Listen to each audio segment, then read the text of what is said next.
Одна воля — голый гулять. Другая воля — гулять без рубахи. Какую ж волю башкиры хотят?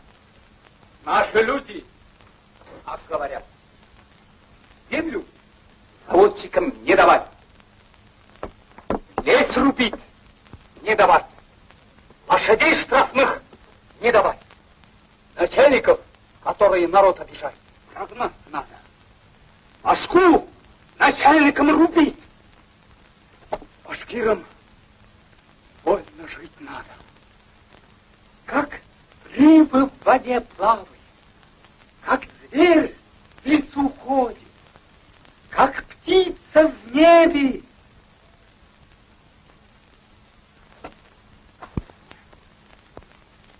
Вот что надо нашему народу.